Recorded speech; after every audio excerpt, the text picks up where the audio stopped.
Hello student, मैं Atul sir आप सभी लोगों को आपके अपने यूट्यूब चैनल टारगेट स्टडी पे स्वागत करता हूं। टारगेट स्टडी का ये जो प्लेटफॉर्म है, आज आपके लिए क्लास 12 इंग्लिश ग्रामर का एक इम्पोर्टेंट टॉपिक लेकर आया है। और ये इम्पोर्टेंट टॉपिक कौन सा है? Idiom and phrases. आपके एग्जाम में ये 3 नंबर आपको देता है। मैं आपको आज के सेशन की शुरुआत करूं उसके पहले एक छोटी सी सूचना आप लोगों को देना चाहता हूं। स्टूडेंट्स, लगभग सारे सेशन की प्लेलिस्ट बन गई है। वोकैब की प्लेलिस्ट अलग हो गई है, ग्रामर की प्लेलिस्ट अलग है, इंपॉर्टेंट टॉपिक की प्लेलिस्ट अलग हो चुकी है, हिंदी की प्लेलिस्ट अलग है। तो सारी प्लेलिस्ट का डिस्क्रिप्शन का जो लिंक है वो आपके डिस्क्रिप्शन बॉक्स में दे दिया गया है। और टॉपिक से रिलेटेड अन्य किसी भी वीडियो की आपकी आवश्यकता जब पड़े तो आप वो वहां से अब देख सकते हैं। स्टूडेंट्स, ये जो टॉपिक है ये बहुत ही इंपॉर्टेंट टॉपिक है और हर बार एग्जाम में पूछा ही जाता है। और ये 3 नंबर का ये जो टॉपिक है उसके लिए मैं आपको आज के इस सेशन में एकदम इंपॉर्टेंट आपके इडियम और फ्रेजेस लेकर आया हूं। निश्चित तौर पे ये आपके एग्जाम के लिए बहुत ही बेनिफिशियल होने वाला है। तो आइए चलते हैं सीधे आज के सेशन की ओर। सबसे पहला इडियम हमने आज का जो लिया है, बहुत ही इंपॉर्टेंट तरीके का ये इडियम है, at home in. At home in, इसका मतलब क्या होता है? क्योंकि आपको एग्जाम में इसकी मीनिंग भी लिखने होंगे और आपको उसके वाक्य प्रयोग भी करने होंगे। तो चलते हैं सीधे इसके अर्थ की ओर। पहले इसका मतलब होता है अपना सा महसूस करना। अपना सा महसूस करना, ऐसा आप अर्थ लिखेंगे। और इसका वाक्य प्रयोग आपको करना है, I feel at home in my friends home.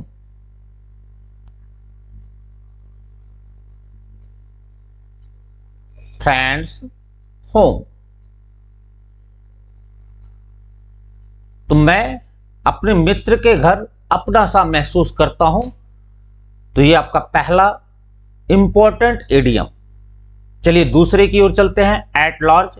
At large का मतलब क्या होता है? खुलेआम घूमना। खुलेआम घूमना, इंपॉर्टेंट इडियम यह भी आपके लिए है। इसको हम वाक्य प्रयोग कैसे कर सकते हैं? तो ही इज फॉगेटिव,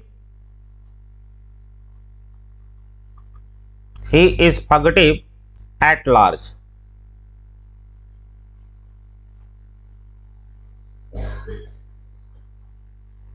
तो ध्यान आपको रखना है, फॉगेटिव का मतलब होता है भगोड़ा, जो कानून से भागता है उसे फॉगेटिव बोलते हैं। तो he is fugitive at large, वह भगोड़ा है फिर भी खुलेआम घूम रहा है। ऑल एंड सन्ड्री, बहुत ही इंपॉर्टेंट, हर कोई, सभी, हर कोई या सभी। जैसे मैं आपको इसका वाक्य प्रयोग कर सकता हूं कि law is applicable, law is applicable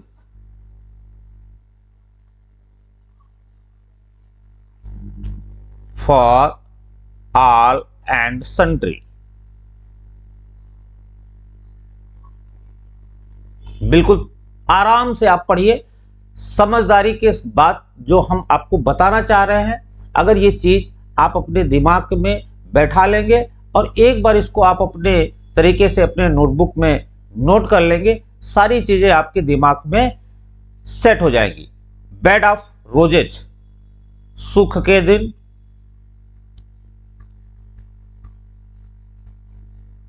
life is not bed of roses,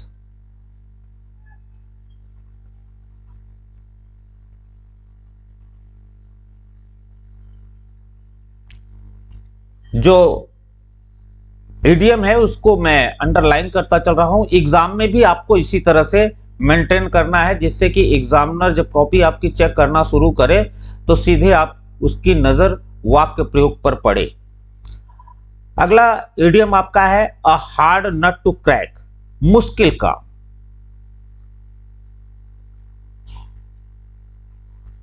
मुश्किल काम, जैसे मैं कहूं passing civil services exam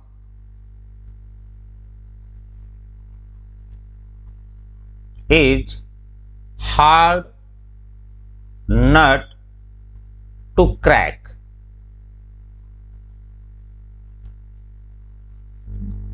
civil exam की परीक्षा पास करना एक मुश्किल काम है। अगला है एट सिक्सेस एंड सेवेंस, तितर बितर होना।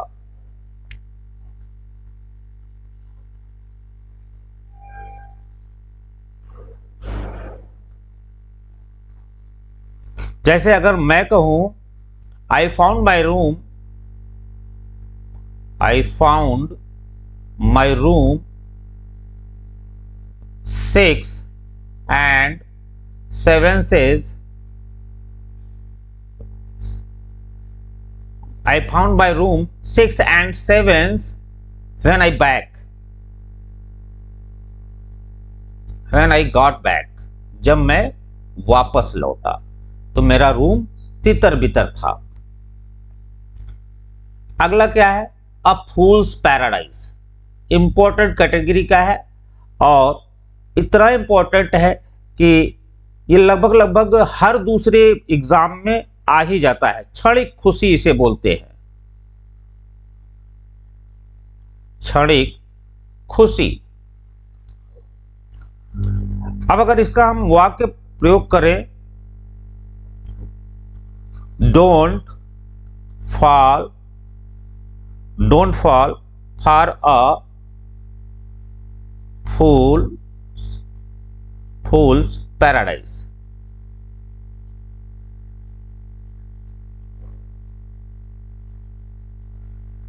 क्षणिक खुशी के पीछे मत पड़ो।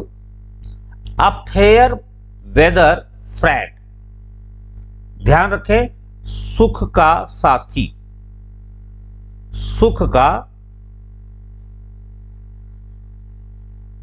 साथी। फेयर वेदर फ्रेंड, सुख का साथी। I don't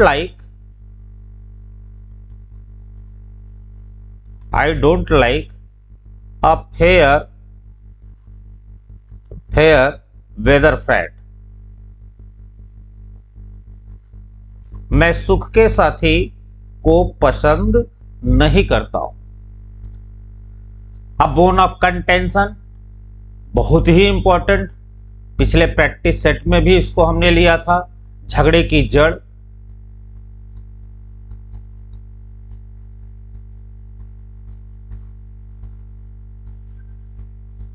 Ram is bone of contention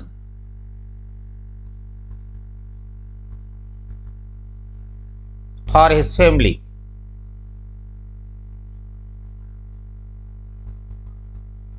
अपने परिवार के लिए झगड़े की जड़ है। फिर आपका अगला जो है अ रेड लेटर डे, महत्वपूर्ण दिन।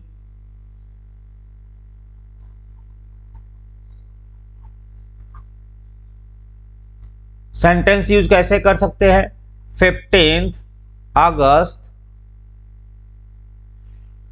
Is a red letter day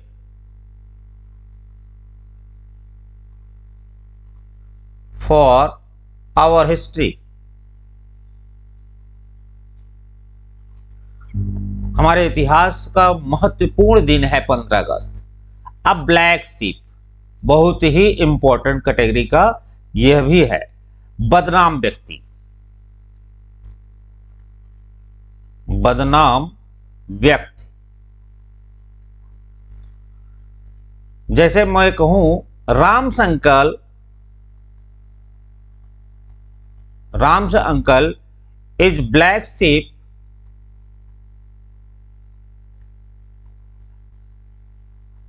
of his family.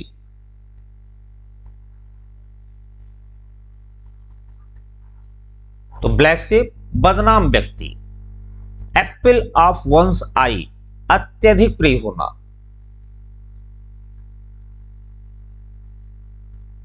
अत्यधिक प्रिय। मैं लिख सकता हूं Ram is an apple of his mother's I. Mother's आई। राम अपनी मां का अत्यधिक प्रिय संतान है, प्रिय व्यक्ति है। बाय लीप्स एंड बाउंड, इसके इंपॉर्टेंस में तो आप बिल्कुल शक ही मत करिएगा। बहुत ही इंपॉर्टेंट कैटेगरी का ये क्वेश्चन है और अक्सर एग्जाम में ये पूछ ही लिया जाता है। लीप्स एंड बाउंड, तीव्रता से।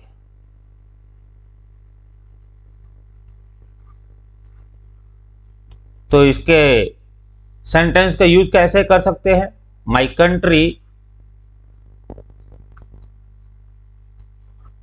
Country is progressing by leaps and bound. बड़े ही आराम से आप इसी तरीके से वाक्यों का प्रयोग भी देखते जाएंगे, अर्थ भी देखते जाएंगे और आपको अपने बोर्ड की कॉपी में भी इसी तरीके से ही लिखना है। पहले इडियम लिख लेना है, सामने उसका अर्थ लिखना है, फिर आपको वाक्य प्रयोग करना है। ब्रिंग टू बुक, आरोप तय करना।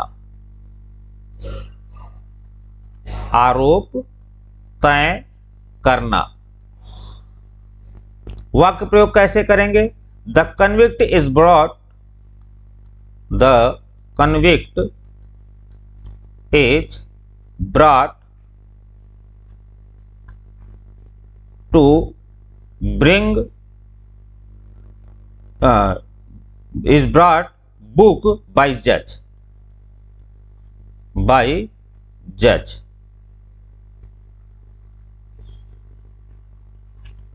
यहां ब्रिंग को थर्ड फॉर्म में चेंज किया गया है। कन्विक्ट मतलब दोषी, दोषी को क्या किया गया? आरोप तय कर दिया गया। किसके द्वारा? जज के द्वारा। बियर आउट, बहुत ही बेहतरीन तरीके का वर्ड है ये, समर्थन करना।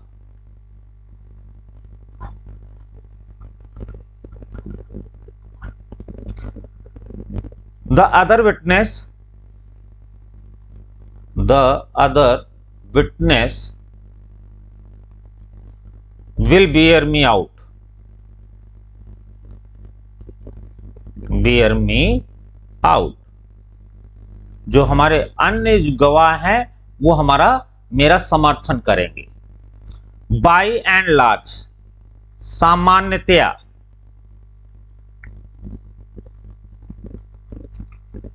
He is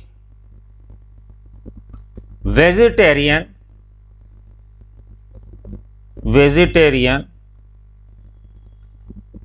by and large, by and large।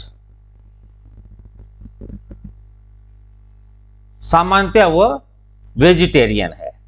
Back and call, आज्ञा मानने को तैयार। आज्ञा मानने को तैयार।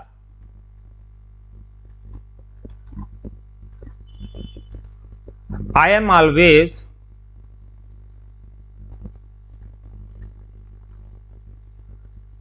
at the beck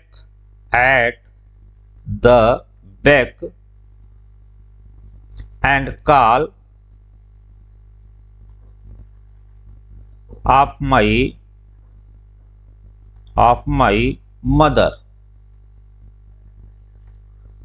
मैं अपनी माँ का सदैव आज्ञा मानने के लिए तैयार हूं। बैग एंड बैगेज बहुत ही अच्छे तरीके से आप जानते हैं, सारे सामान के साथ।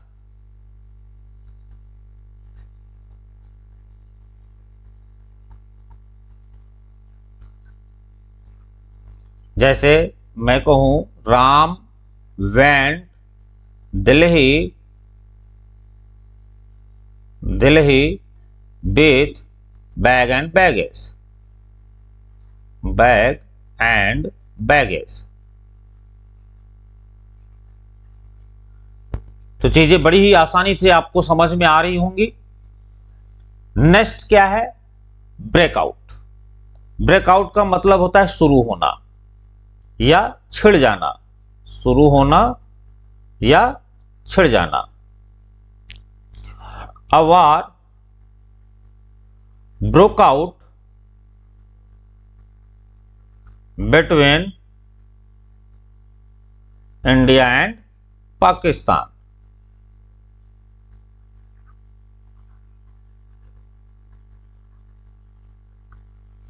भारत और पाकिस्तान के बीच में वार छिड़ गई। फिर अगला है bye डींट of.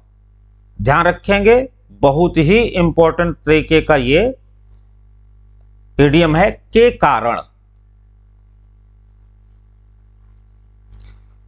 He pass exam, he passed the exam by dint of his hard work। अपनी कड़ी मेहनत के कारण वह परीक्षा में सफल हो गया। क्रोकोडाइल टीयर्स जानते ही है, घड़ियालू आंसू, घड़ियाली आंसू।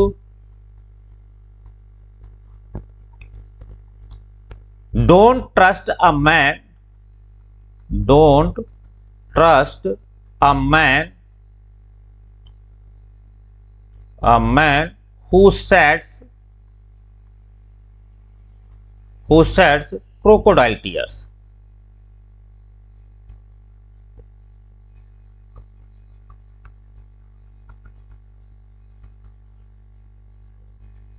तो घड़ियाली आंसू पर बहाने वाले व्यक्ति पर कभी विश्वास मत करें। कासिल इन द एयर, ख्याली पुलाव पकाना, ख्याली पुलाव पकाना।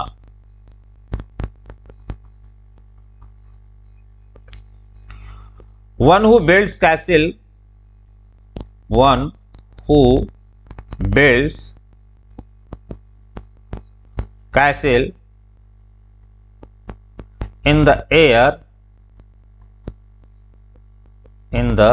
air doesn't get success।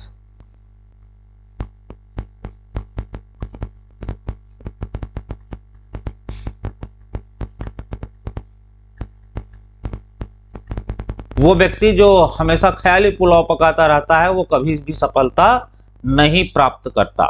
Child's play, child's play का मतलब होता है आसान काम।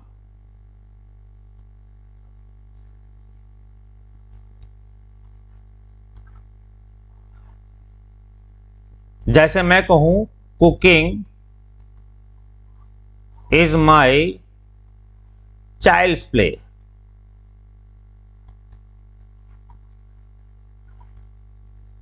कुकिंग, खाना पकाना, ये मेरे लिए आसान काम है। फिर अगला है फेयर एंड स्क्वायर, बहुत ही इंपॉर्टेंट कैटेगरी का ये है, ईमानदार।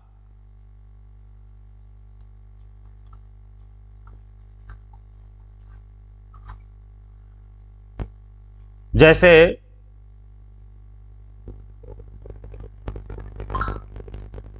One must be fair and square in one's business।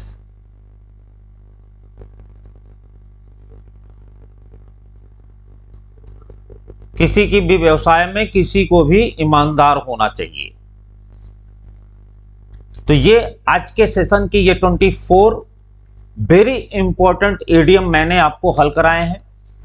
निश्चित तौर पे इसके बाद आपको एक अभी और सीरीज मिलेगी इडियम एंड फ्रेजेस की, क्योंकि केवल 24 ही नहीं, कम से कम आपको 40 के आसपास में इडियम फ्रेजेस पे कमांड करनी है।